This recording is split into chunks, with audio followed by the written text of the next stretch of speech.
omenala ndị ga-adịgide. Steeti abụ Anambra n'oge na-eteghị aka ga-abụ nnukwute ọdụ nyere ụlọọrụ na-emepụta ngwaahịa dị iche iche site na mbọ nakwazị aka bụ nke ejikọtara aka ọnụ site na otu cooperative dị iche iche bụ nke enwere n'ime steeti a.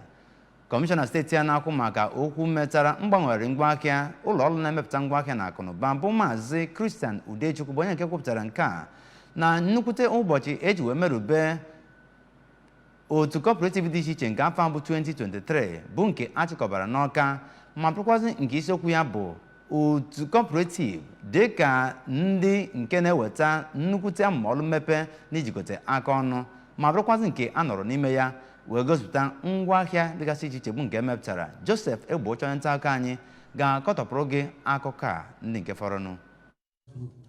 Ya bụ kọmishọna tokwara ụmụ nwoke na ụmụ nwaanyị ahụ ndị jikọtara onwe ha na ya bụ otu. N'akụkụ nke ya, onye direktọ nke Cooperative Department na Ministry steeti a na-ahụ maka Commerce na Industry, Oriakụ Nwabugo Okonkwo, kwuru na abịa n'ụwa niile ndị cooperatives bụkwa ndị na-enyere aka na-akwalite ọnọdụ azụmahịa. N'okwu nke ha, onye prezidenti nke Ọgbaru Active Farmers Maazị Francis Oyanne nakwa onye nke sitere na Good Governance Multipurpose Cooperative Society Maazị Ndubisi Anenugwu nakwa onye Acting Board Chairman nke Anambra Cooperative Credit nakwa Marketing Union Evangelist John Okeke nakwa onye President National Population Commission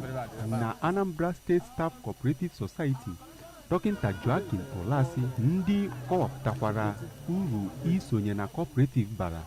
wee kpọkwukwe ndị gọọmenti ka ha gbaa mbọ hụ na ha na-enye ndị a ihe ndị ha chọrọ iji wee hụ na a na-abawanye ọnọdụ akụnụba.